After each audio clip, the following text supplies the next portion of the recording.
Yes, your man is back. I'm back, baby.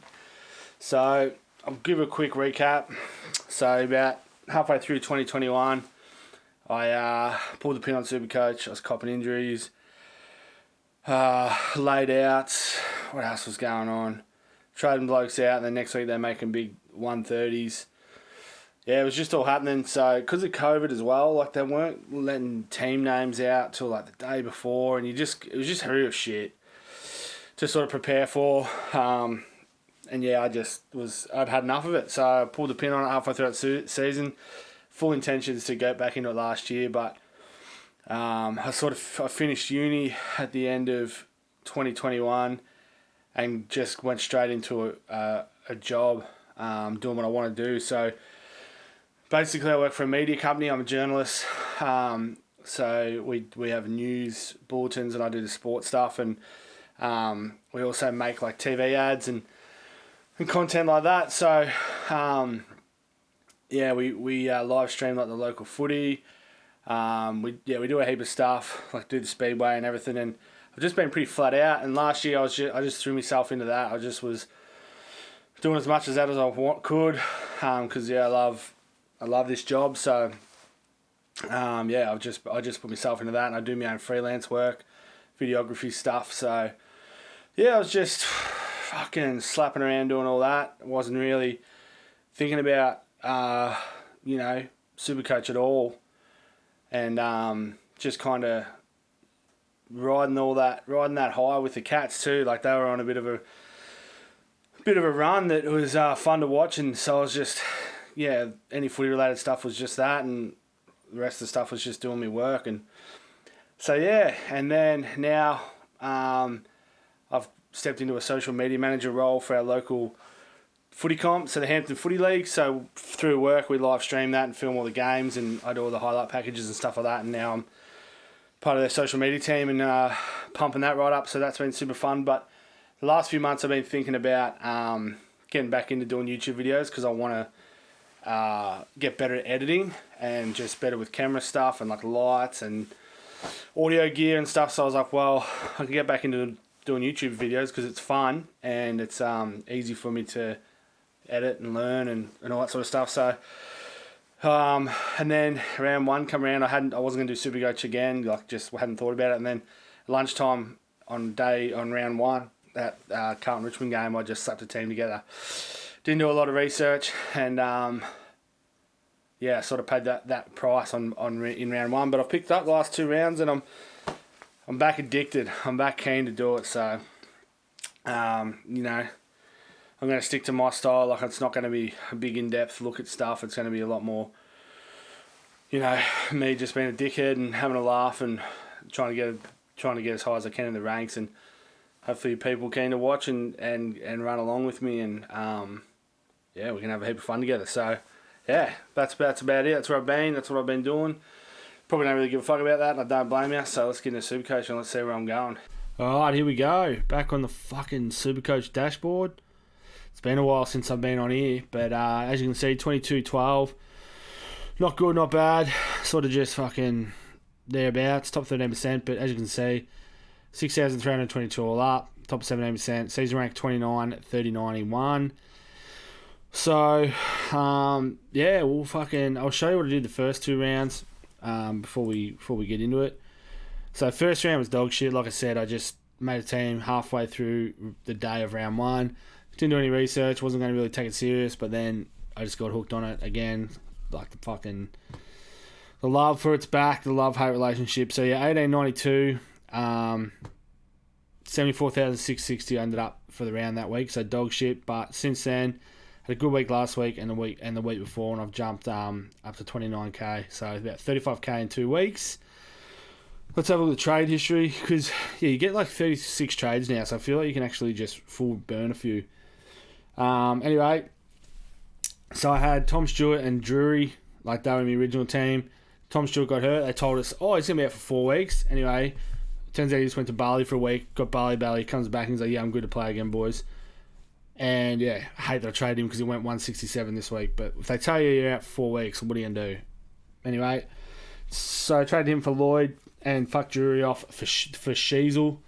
Big She's nuts. He's a goat. He mightn't even be an upgrade, to be honest. He might just keep running around on the back flank for North Melbourne doing his thing and just ton it up. And then last week I rage traded Sean Darcy for Big Grundles, and then Sean Darcy come out and said, "You're a fuckwit, and this is why you shouldn't have traded me." So that's where I'm at. That's how I'm doing things.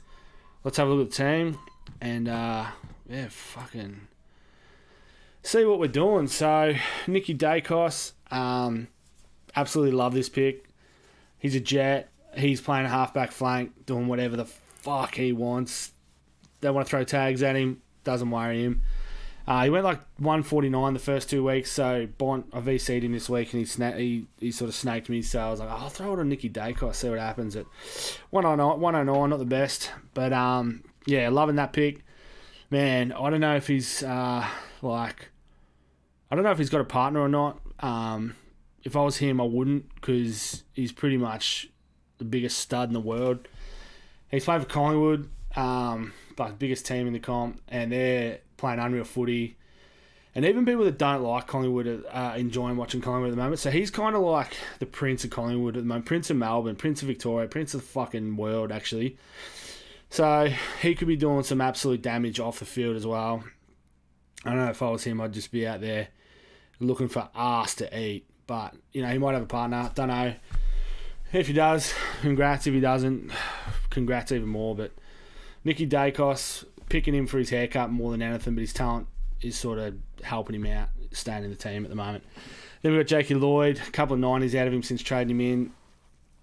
Doesn't really look like the Lloyd of the past, but anyway, that's where it's at. And then Big Ridley, a couple of 90s out of him. He would have probably turned up, but he gave away a free kick or two. And then Big Gimby, love a ton out of a rookie. You can't go wrong with that. So yeah, happy with that. Happy with my rookies in general, to be honest. And then No Jab Jones, thought he was fucking going to burn me round one. I think he played like half a quarter, and I was like, oh, this bloke's done an ACL. Don't even know if they got a jab for ACLs, but he wouldn't have taken it anyway. So anyway, he bounced back, and for his price, he's been half alright. Big Charlie Constable, ex-Cat, got dropped against the Cats, which was pretty loose, but Wilmot gave me that 69. And so happy with that. Happy I had the E on him.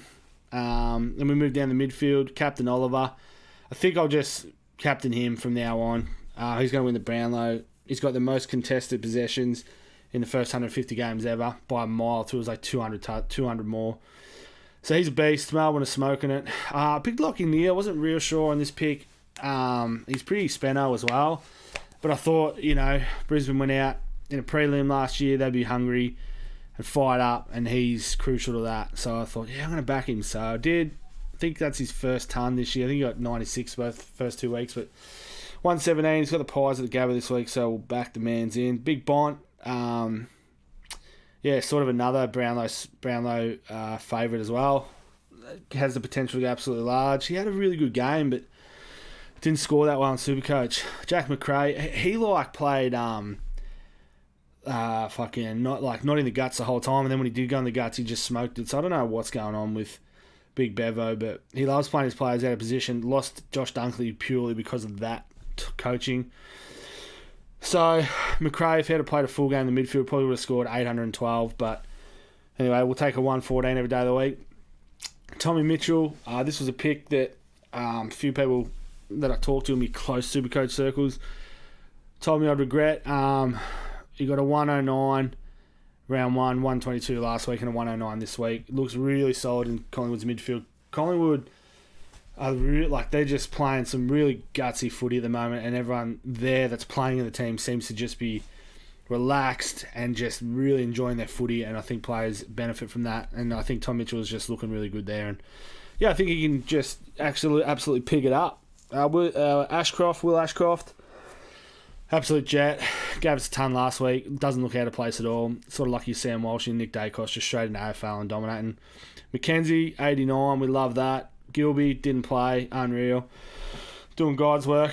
But we had Baker on the bench for 95. So, yeah. Happy that I'm getting me rookie emergencies right there. So, and Will Phillips and Chesser. making some kangarooby on the pine there for me. And then we're going to the rucks. Yeah, Grundy, huge, big week. Traded him in with Gorn out. So we'll see how that tracks along. But yeah, he's in. Marshall went pretty big last week, but yeah, pretty quiet this week. So, and then Big Madden, wouldn't know him if I fell over him, but he's on my pine doing some stuff. So big ups, Madden. Josh Dunkley, obvious pick. Taranto, another obvious pick. And then the fucking dart, son. So I wasn't real stoked with the forward options, and I wanted a pod, and I thought, fuck it, I'm going to pick the dart. So, actually, let's have a look. I think the first week he went like 80. Might have went 80, I reckon. And then last week against Carlton, I VC'd him. So, yeah, 80 round 1, and then I slapped the VC on him last week. 26 touches and 6 goals, 149. And then, yeah, he didn't kick us straight this week, but 77. So I think around 80 is probably going to be his lowest end of scoring, but has the potential to go large. So we love the dart, and then big. She's nuts, son. This bloke, yeah, how good is he? What's his break even this week? It'd be like negative 6.7 million, I reckon. Negative 59, not far off, but yeah. So he's making bank. He's going to be, like I said, he's not even. He might not even need to be an upgrade target. Flanders has got to go. Philippu's doing things. St Kilda's are playing really well. Dave on the pine and Green, and yeah, made the mistake on the emergency there, but didn't need it. But also probably would have preferred it over 26. But anyway, that's what we're sort of looking at. 65k in the bank. 33 trades left. Not going to do any trades this week. And yeah, we're looking alright. Hopefully, just keep climbing the ranks. And yeah, just keep getting after it. I didn't join any leagues at all. Just in they just slap you in a stock standard sort of random league. I'm just in one of them, but yeah, that's how it's going. So, but yeah, man, stoked to be back to be making some videos again, and just I'm back enjoying this Supercoach again. I've had a fair break from it, and I'm back and want to just have some fun. So if you like that shit, get around it. And if you don't like it, fair enough, really. But yeah, we'll if anything changes, I'll do another video at the end of the week. But we're looking pretty rock steady for now, and hopefully we score about 4,500 next week, and just keep on pumping through. Let me know what teams you're rocking with, what pods you got. I love a pod. Where your ranks are, any people you suggest, any rookies you're looking at downgrading to, or any primos that you're looking at upgrading to, let me know, because I'm a bit out of the loop these days. I sort of haven't studied it as much. But yeah, anyway, thanks for watching, and we'll see you. We'll probably see you in the next one. So catch you later and all that good stuff.